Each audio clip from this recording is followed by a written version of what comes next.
मी आज तुम्हाला बनवून दाखवते आहे मूग वडीची भाजी। तर ह्या वड्या आहेत, तर आपण प्रत्येक सणाला ना वडे करत असतो, वडे किंवा वड्या। तर ह्या त्या वड्या आहेत, तर त्यांना शिल्लक राहतातच दुसऱ्या दिवशी म्हणा किंवा सायंकाळी म्हणा। तर ह्याची ना त्या वाया न घालवता त्याची आपण छान एक ना नवीन रेसिपी म्हणून भाजी दाखवते आहे। ही भाजी ना खूपच छान वाटते। मिक्स डाळीच्या वड्या असल्या तरी चालेल ह्या, किंवा मग एक कुठल्याही डाळीच्या असल्या ना तरी चालते। तर याच्यासाठी तेल घालते आहे।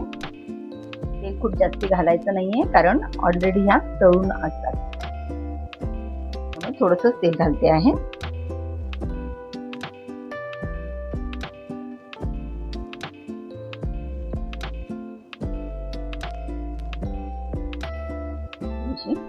मोहरी घालते आहे।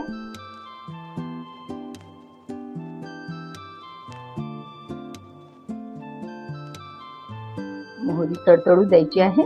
याच्यासाठी ना मी थोडी पेस्ट केलेली आहे। पेस्ट ही अगदी वाटण्यातून दरदरीत वाटून घेतलेली आहे पेस्ट। ह्यामध्ये ना मिरची घातलेली नाहीये, फक्त अद्रक, लसूण आणि थोड्या कोथिंबीरीच्या काड्या घातलेल्या आहेत। आणि समजा तुम्हाला जर आवडत असल्यास ना तुम्ही कांदा पण घाला, कारण कांदा ऑलरेडी याच्यात घातलेला आहे। पेस्ट टाकून घेते आहे आणि टोमॅटो,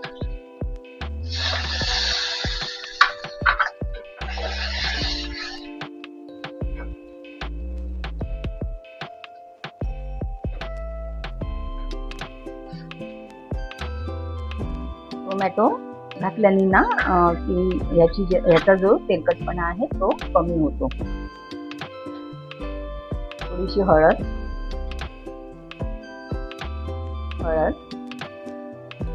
थोडंसं चवीपुरतं मीठ घालते आहे।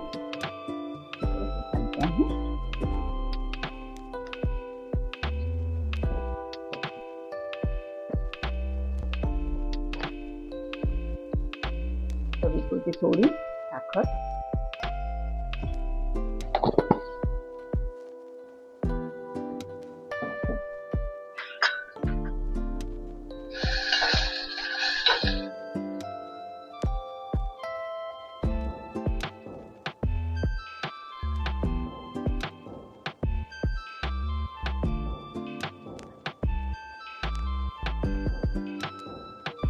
बरेचदा ना आपण कुठल्याही सणाला हे वडे करतो किंवा ह्या वड्या करतो, तर ही ना उरतातच, तेवढ्याच होतात असं नाही, उरतातच। तर त्या वाया न घालवताना त्याची आपण भाजी करू शकतो। खूप छान वाटते ही चवीला। आता मी अद्रक लसूण पण याच्यात घालेला आहे। टोमॅटो कसं ते रस्त्यात होऊन जाईल, आणि थोडं तिखट घालते आहे।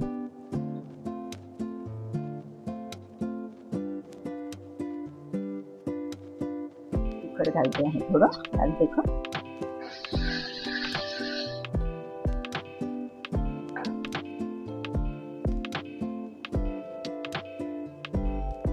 थोडंसं चांगलं तेलात होऊ द्यायचं आहे आणि तेल सुटेपर्यंत तेल सुटलेलं आहे। अगदी झटपट होणारी ही भाजी आहे। आपल्या ज्या वड्या किंवा वडे जे राहतात ना ते वाया पण जात नाही, आणि भाजी पण एक छान नवीन भाजी तयार होते। आणि ह्यात आता पाणी घालून घ्यायचं आहे।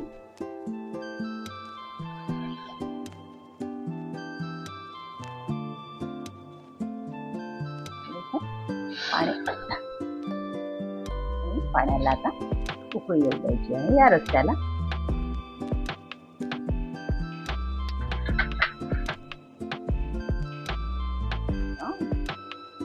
भाजीच्या रस्त्याला छान उकळी आलेली आहे। मी ना थोडे वडे असे फोडून घेतलेले, तुकडे करून घेतलेले आहेत त्याचे।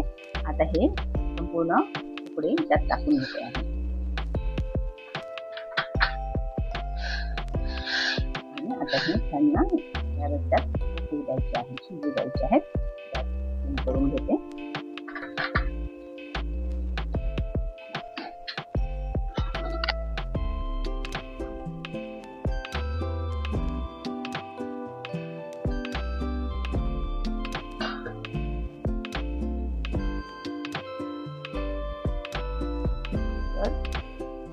2 ते 3 मिनिटं ही भाजी उकळून घेतलेली आहे. तर बघू शकता छान हे जे वड्याचे तुकडे आहेत ना तर नरम झालेले आहेत.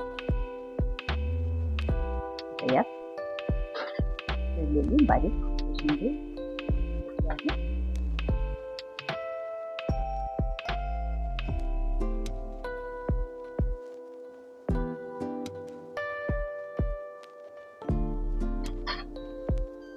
ठीक आहे.